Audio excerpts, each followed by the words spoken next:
Assalamualaikum warahmatullahi wabarakatuh. Salam guru penggerak, tergerak, bergerak, menggerakkan. Video ini berisi koneksi antar materi modul 1.4 Budaya Positif. Saya Vita Fadriana, calon guru penggerak Angkatan 9 dari SMA Negeri 1 Kalasan, Sleman, Daerah Istimewa Yogyakarta.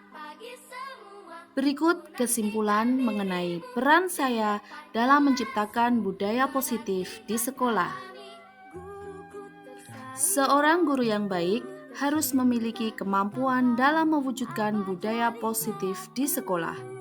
Budaya positif tersebut dapat dijalankan dengan menerapkan konsep-konsep inti seperti disiplin positif, memahami motivasi perilaku manusia berkaitan dengan hukuman dan penghargaan, posisi kontrol seorang guru, pembuatan keyakinan sekolah atau kelas, dan penerapan segitiga restitusi dalam penyelesaian masalah. Yang pertama, disiplin positif. Disiplin positif merupakan suatu cara penerapan disiplin yang mengajarkan anak bertanggung jawab dan menumbuhkan kesadaran diri berdasarkan nilai-nilai kebajikan. Disiplin positif lebih ke arah disiplin diri yang dapat mengontrol diri dalam melakukan segala tindakan. Disiplin diri dapat membuat murid memahami dan menyadari berdasarkan motivasi internal, bukan akibat paksaan, pujian, ataupun hukuman.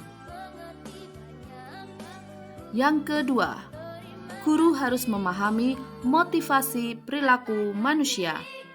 Terdapat 3 motivasi perilaku manusia, di antaranya untuk menghindari ketidaknyamanan atau hukuman, untuk mendapatkan imbalan atau penghargaan dari orang lain, dan untuk menjadi orang yang mereka inginkan dan menghargai diri sendiri dengan nilai-nilai yang mereka percaya.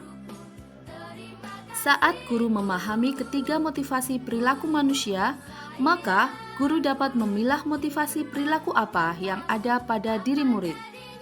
Jika murid memiliki motivasi perilaku untuk menghindari ketidaknyamanan atau hukuman dan untuk mendapatkan imbalan atau penghargaan, maka motivasi yang ada pada diri anak berasal dari eksternal. Sehingga guru berupaya untuk dapat menumbuhkan motivasi internal dalam diri siswa, agar dapat memunculkan pribadi yang menghargai diri sendiri dengan nilai-nilai yang mereka percaya. Sebaiknya hindari hukuman dan pemberian penghargaan berlebihan agar meminimalisir motivasi eksternal dalam diri murid. Yang ketiga, posisi kontrol seorang guru. Terdapat 5 posisi kontrol seorang guru, yaitu sebagai penghukum, pembuat merasa bersalah, sebagai teman, pemantau, dan manajer. Di antara kelima posisi kontrol tersebut, sebaiknya seorang guru menggunakan posisi kontrol sebagai manajer. Sebagai manajer, guru berbuat sesuatu bersama murid, mempersilakan murid mempertanggungjawabkan perilakunya, dan mendukung murid agar dapat menemukan solusi atas permasalahannya sendiri. Posisi manajer mengacu pada restitusi yang dapat menjadikan murid sebagai manajer bagi dirinya sendiri, sehingga tercipta identitas positif atau berhasil pada diri murid. Yang keempat, pembuatan keyakinan sekolah atau kelas. Guru berperan dalam mewujudkan terbentuknya keyakinan sekolah atau kelas dengan adanya kesepakatan antara guru dan murid. Keyakinan sekolah atau kelas berupa pernyataan-pernyataan universal yang mudah diingat dan dipahami, dan harus diterapkan di lingkungan sekolah atau kelas. Yang kelima, penerapan segitiga restitusi dalam penyelesaian masalah. Guru yang berperan sebagai manajer menggunakan segitiga restitusi dalam penyelesaian masalah melalui 3 tahapan, yaitu menstabilkan identitas, validasi tindakan yang salah, dan menanyakan keyakinan. Tujuannya adalah menghasilkan murid yang mandiri dan bertanggung jawab. Keterkaitan antara materi budaya positif dengan 3 materi sebelumnya, yaitu dengan menjalankan budaya positif di sekolah, maka akan mempermudah dalam tercapainya tujuan pendidikan nasional sesuai dengan filosofi Ki Hajar Dewantara, yaitu pendidikan yang berpihak pada murid dan bersifat menuntun tumbuh atau hidupnya kekuatan kodrat yang ada pada murid. Budaya positif dapat terwujud jika seorang guru memiliki 5 nilai guru penggerak, di antaranya berpihak pada murid, mandiri, reflektif, kolaboratif, dan inovatif. Budaya positif pun dapat terwujud dengan mendorong kolaborasi antara semua warga sekolah dengan adanya keyakinan sekolah yang harus disepakati dan dijalankan bersama. Salah satu perubahan yang diinginkan adalah terbentuknya budaya positif agar diperoleh sekolah yang nyaman, aman, dan berpihak pada murid. Untuk mewujudkan visi guru penggerak tersebut dengan pembuatan prakarsa perubahan sesuai filosofi Ki Hajar Dewantara dan profil pelajar Pancasila. Berikut refleksi dari pemahaman saya atas keseluruhan materi modul budaya positif. Pertanyaan pertama, sejauh mana pemahaman Anda tentang konsep-konsep inti yang telah Anda pelajari di modul ini, yaitu disiplin positif, teori kontrol, teori motivasi, hukuman dan penghargaan, posisi kontrol guru, kebutuhan dasar manusia, keyakinan kelas, dan segitiga restitusi? Saya sudah memahami konsep-konsep inti dalam modul budaya positif berkaitan dengan disiplin positif, teori kontrol, teori motivasi hukuman dan penghargaan, posisi kontrol guru, kebutuhan dasar manusia, keyakinan kelas, dan segitiga restitusi. Seluruh konsep identitas tersebut harus diresapi dalam diri, diwujudkan dalam tindakan, dan dibagikan pada rekan guru di sekolah. Pertanyaan kedua, adakah hal-hal yang menarik untuk Anda dan di luar dugaan? Hal yang menarik bagi saya dan di luar dugaan adalah saat saya mempelajari motivasi perilaku manusia berupa penghargaan.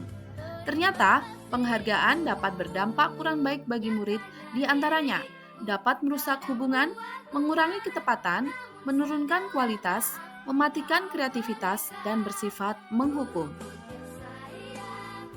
Pertanyaan ketiga, perubahan apa yang terjadi pada cara berpikir Anda dalam menciptakan budaya positif di kelas maupun sekolah Anda setelah mempelajari modul ini?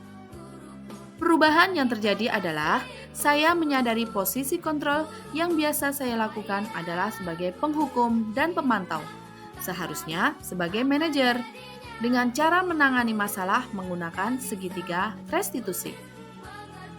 Pertanyaan keempat, pengalaman seperti apakah yang pernah Anda alami terkait penerapan konsep-konsep inti dalam modul budaya positif baik di lingkup kelas maupun sekolah Anda? Saya menangani siswa yang sering datang terlambat ke sekolah dan siswa yang ketahuan mencontek.